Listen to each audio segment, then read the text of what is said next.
एक और बड़ी खबर, ट्रंप की धमकी के बाद ईरान का एक्शन देखने को मिला है। ईरानी सेना ने भीषण बमबारी की है, दुश्मन के ठिकानों पर मिसाइल बरसाई गई है। अरब देशों से इजराइल तक प्रहार की जानकारी और ईरान की धमकी कि आज की रात पिछली रात जैसी नहीं होगी।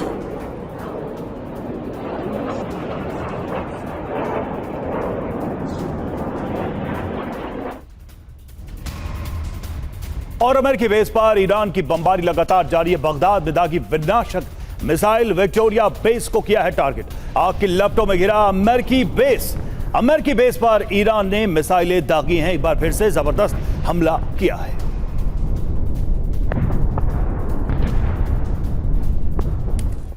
और अमेरिका इजराइल ने ईरान पर हमले की विस्तृत योजना तैयार कर ली है। दोनों देशों ने बातचीत की है और दोनों देशों के बीच कोऑर्डिनेटेड स्ट्राइक फ्रेमवर्क तय किया गया है।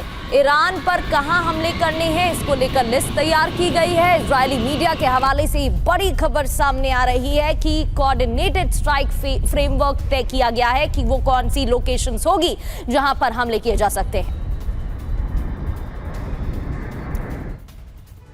तो देखिए, ईरान पर हमले की जो तैयारी है उसमें अमेरिका इजराइल की क्या प्लानिंग है, इसको समझने की कोशिश करते हैं। देखिए, सेंटकॉम IDF चीफ के बीच इसको लेकर बातचीत हुई है, चर्चा हुई है और बातचीत के बाद हमले पर सहमति बनी है।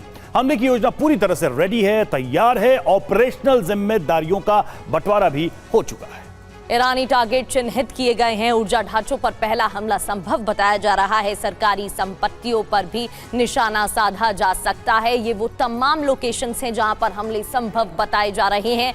मनीष, दोनों तरफ से आग लग रही है, दोनों तरफ से तबाही की तस्वीरें सामने आ रही हैं। एक तरफ सरप्राइज अटैक की धमकी ईरान ने दी है, तो दूसरी ओर अमेरिकी राष्ट्रपति तो ऐलान जंग कर ही चुके हैं कि एक ही रात में ईरान को खत्म किया जा सकता है। तो क्या अब वो हमले होंगे जिससे जो देश दूर दिख रहे हैं जंग से, वो भी उसकी जद में आ जाएंगे? देखिए, संभावना यह है कि कल सुबह जब भारत में सूर्योदय होगा उस समय तक इजराइल और अमेरिका ईरान के क्रिटिकल इंफ्रास्ट्रक्चर पर इतनी भारी बमबारी करेंगे जो कि अभी तक कभी देखने को नहीं मिली है। कम से कम अमेरिका और इजराइल की एयरफोर्स ने उसी हिसाब से तैयारी कर रखी है और इन्हें बस सिर्फ और सिर्फ पॉलिटिकल लीडरशिप से हरी झंडी मिलने का इंतजार है।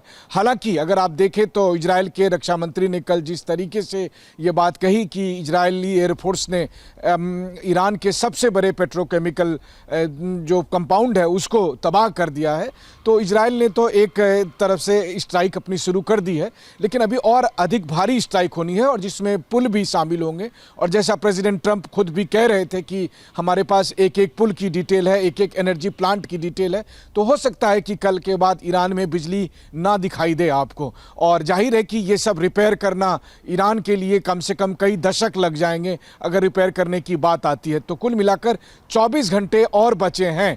इस 24 घंटे में अगर अमेरिका और ईरान के बीच में कुछ बातचीत हो जाए, जिसकी संभावना अब बिल्कुल नहीं दिखाई दे रही है, और ऐसी स्थिति में ये लग रहा है कि अमेरिका और इजराइल की तरफ से हमले किए जाएंगे। ये बात सही है कि ईरान भी जवाबी कार्रवाई करेगा। हालांकि इजराइल में बड़े किसी नुकसान को करने में अब तक ईरान उतना सफल नहीं हो पाया है, लेकिन अरब मुल्कों में बहुत सारे इंडस्ट्रियल प्लांट को या फिर केमिकल प्लांट को या ऑयल रिफाइनरी को या अमेरिकी बेस को अटैक करने में ईरान को कामयाबी मिली है। तो कल का जो दिन आप देखेंगे, उस दिन आप देखेंगे ईरान में भारी तबाही और उसके जवाब में ईरान की तरफ से अरब देशों में बहुत सारा नुकसान किया जाना।